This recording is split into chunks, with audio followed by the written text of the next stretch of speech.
ዳና የውስጥ እግር ማሳጅ የረኩበትንና ጥቅሙን በሚገባ ያጣጣሙበትን አገልግሎቱን በማስፋፋትና በማሳደግ እነሆ ሁለተኛ ቅርንጫፉን ከፈተ። ዳና በአዲሱ ቅርንጫፋችን ሙሉ የማሳጅ ስቲም፣ የሳውናና የሞሮኮ አገልግሎት መስጠት ጀምረናል። ለቤተሰብ ለጥንዶችና ለሙሽራዎች ከነሚዜዎቻቸው ዳና ማለፊያ ምርጫ ነው። ዳና ቁጥር 1 ብስራተ ገብርኤል አፍሪካ ህንፃ 3ኛ ፎቅ። አዲሱ ቅርንጫፋችን ቡልጋሪያ ማዞሪያ በግዙፉ ድሪም አፓርትመንት። ዳና። ጤና ይስጥልን አድማጮች፣ ይህ አዋዜ ልዩ ላልሰማችሁ ነው። ከመረጃዎቹ ጋር አብርሃም መኳንንት ነኝ። የተባበሩት መንግስታት ድርጅት የፈረንጆቹ 2025 ለዩክሬን ሰላማዊ ዜጎች አስከፊ ዓመት ነበር አለ። አሜሪካ በሶማሊያ በሚገኙ የአይኤስ እና አልሸባብ ኢላማዎች ላይ ተከታታይ የአየር ጥቃት መፈጸሟ ተገልጿል። የደቡብ ኮሪያ አቃቢ ሕግ በቀድሞ ፕሬዝዳንት ዩን ሱክ ዩል ላይ የሞት ቅጣት እንዲበይን ጠይቋል። የትራምፕ አስተዳደር በሺዎች የሚቆጠሩ ሶማሊያውያንን ከአሜሪካ እንዲባረሩ መንገድ ያመቻቻል የተባለ ውሳኔም አሳልፏል። ሁሉንም ጉዳዮች በዝርዝር እናስደምጣችኋለን። አብራችሁን ቆዩም። የተባበሩት መንግስታት ድርጅት የፈረንጆቹ 2025 ለዩክሬን ሰላማዊ ዜጎች አስከፊ ዓመት ነበር ብሏል። በዩክሬን የመንግስታቱ ድርጅት የሰብአዊ መብቶች ተቆጣጣሪ ይፋ ባደረገው መረጃ መሰረት በሩሲያና ዩክሬን ጦርነት ሳቢያ ባለፈው ዓመት ብቻ 2514 ሰላማዊ ሰዎች ተገድለዋል። በሰላማዊ ዜጎች ላይ የሚደርሰው የሞትና የአካል ጉዳት መጠን በየዓመቱ እያገረሸ መምጣቱን የመንግስታቱ ድርጅት አመላክቷል። የ2025 የሟቾች ቁጥር ከ2023ቱ ጋር ሲነጻጸርም የ70 በመቶ ጭማሬ አሳይቷል ተብሏል። ባለፈው ዓመት የተገደሉትና የቆሰሉት ሰዎች አጠቃላይ ቁጥር ከ2024 ጋር ሲነጻጸር የ31 በመቶ ብልጫ እንዳለው ተሰምቷል። ሩሲያ በ2022 ወረራ ከፈጸመች በኋላ እስካሁን 8423 ሰላማዊ ሰዎች ተገድለዋል የተባለ ሲሆን 12670 የሚሆኑት ደግሞ መቁሰላቸው ሪፖርት ሆኗል። ካለፈው ዓመት አስከፊ ጥቃቶች መካከል በምዕራብ ቴርኖፒታል ግዛት የተፈጸመውና 8 ህጻናትን ጨምሮ የ38 ሰዎችን ህይወት የቀጠፈው ጥቃት ተጠቃሽ ነው። በተጨማሪም ባለፈው ሐሙስ ፕሬዝዳንት ዘለንስኪ በሰጡት መግለጫ ሩሲያ በካርኪዝ በፈጸመችው ጥቃት 4 ሰዎች መገደላቸውን አረጋግጧል። ጥቃቱ በመሰረተ ልማቶች ላይ ባደረሰው ጉዳት በዚህ የቅዝቃዜ የአየር ሁኔታ ውስጥ በመቶ ሺዎች የሚቆጠሩ ቤቶች ኤሌክትሪክ ኃይል ውጪ መሆናቸውን ገልጸዋል። ይህ ሪፖርት ጦርነቱ በሰላማዊ ዜጎች ላይ እያደረሰ ያለው መጠነ ሰፊ ጥፋት ከጊዜ ወደ ጊዜ እየከፋ መሄዱን የሚያሳይ ሆኖ ተመዝግቧል። አሜሪካ በሶማሊያ በሚገኙ የአይኤስ እና አልሸባብ ኢላማዎች ላይ ተከታታይ የአየር ጥቃቶችን ፈጽማለች። የአሜሪካ አፍሪካ እዝ አፍሪኮም ከሶማሊያ ፌዴራል መንግስት ጋር በመተባበር በሀገሪቱ በሚንቀሳቀሱ የአሸባሪ ቡድኖች ላይ መጠነ ሰፊ የአየር ጥቃቶችን መፈጸሙን አስታውቋል። ጥቃቱ የተሰነዘረው ቡድኖቹ በአሜሪካ ዜጎችና ጥቅሞች ላይ ጥቃት የመሰንዘር አቅማቸውን ለማዳከም መሆኑ ተነግሯል። አፍሪኮም በጥር ወር መጀመሪያ ባሉት ቀናት ውስጥ በተለያዩ አካባቢዎች ተከታታይ ድብደባዎችን አከናውኗል። በአይኤስ ላይ ጥር 3 እና ጥር 5 በፑንትላንድ ክልል በሚገኘው የጎሊስ ተራራማ አካባቢዎች ላይ የአየር ጥቃት ተፈጽሟል። በአልሸባብ ላይ ደግሞ ጥር 1 2018 ከዋና ከተማ ሞቃዲሾ 154 ኪሎ ሜትር ርቀት ላይ በምትገኘው ቡርሄቦ በሚገኝ የአልሸባብ ኢላማ ላይ ጥቃት ተሰንዝሯል። በተጨማሪም በጥር 2፣ 3 እና 4 ከሶማሊያ ባለስልጣናት ጋር በመቀናጀት ተጨማሪ ጥቃቶች መፈጸማቸውን እዙ አረጋግጧል። ምንም እንኳን በጥቃቱ የደረሰው የሰው ኃይል ጉዳት እስካሁን በዝርዝር ባይነገርም የአሜሪካ ባለስልጣናት ቡድኖቹ ያላቸውን ስጋት ደጋግመው ገልጸዋል። የአፍሪኮም አዛዥ አይኤስ እና አልቃይዳም በአፍሪካ እየተስፋፉ መሆናቸውንና በአሜሪካ ላይ ቀጥተኛ ስጋት መደቀናቸውን ለሴኔት አስረድቷል። አልሸባብ ከ2007 ጀምሮ በሶማሊያ መንግስት ላይ ጦርነት በማወጅ የሀገሪቱን ደቡብ ምስራቅ ክፍሎች ተቆጣጥሮ ይገኛል። በአንጻሩ አይኤስ በቁጥር አነስተኛ ሲሆን በፑንትላንድ ተራራማ አካባቢዎች እንደሚንቀሳቀስም ይነገራል። የገለልተኛ ተከታታይ ተቋማት ሪፖርቶች እንደሚያመላክቱት ፕሬዝዳንት ዶናልድ ትራምፕ ወደ ስልጣን ከመጡ ወዲህ አሜሪካ በሶማሊያ የምታደርገው የአየር ድብደባም በከፍተኛ ሁኔታ ጨምሯል።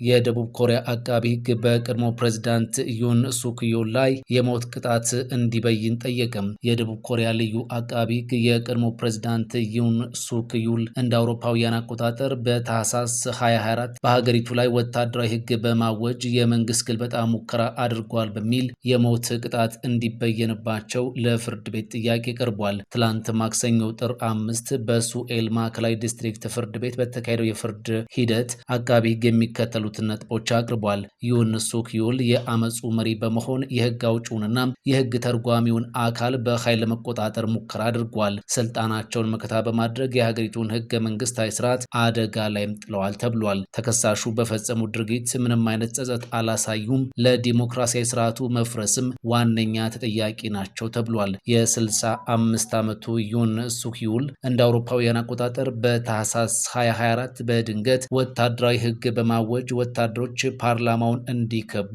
ትዕዛዝ መስጠታቸው ይታወሳል። ይሁን እንጂ ውሳኔው በፓርላማው ውድቅ ከተደረገ በኋላም ፕሬዝዳንቱ ከስልጣናቸው እንዲነሱ ተደርገው ባለፈው ሚያዝያ ወር ከኃላፊነት ተወግዷል። ዩን ሱክዮል በበኩላቸው ድርጊቱ ሀገሪቱን ከጸረ መንግስት ኃይሎች ለመታደግ የተወሰነ ህገ መንግስታዊ እርምጃ እንደነበር በመጥቀስ ጥፋተኛ አለመሆናቸውን በመግለጽ ተከራክሯል። ፍርድ ቤቱ በጉዳዩ ላይ የመጨረሻ ውሳኔውን ለመስጠት ለየካቲት 12 ቀጠሮ መያዙ ሰምቷል። ደቡብ ኮሪያ ምንም እንኳን የሞት ቅጣት በህጓ ውስጥ ቢኖርም እንደ አውሮፓውያን አቆጣጠር ከ1997 ወዲህ ግን ቅጣቱን ተግባራዊ አድርጋ አታውቅም። በመሆኑም የዚህ የፍርድ ሂደት ውጤት በሀገሪቱ የፖለቲካና የህግ ታሪክ ውስጥ ከፍተኛ ትኩረት ተሰጥቶታል።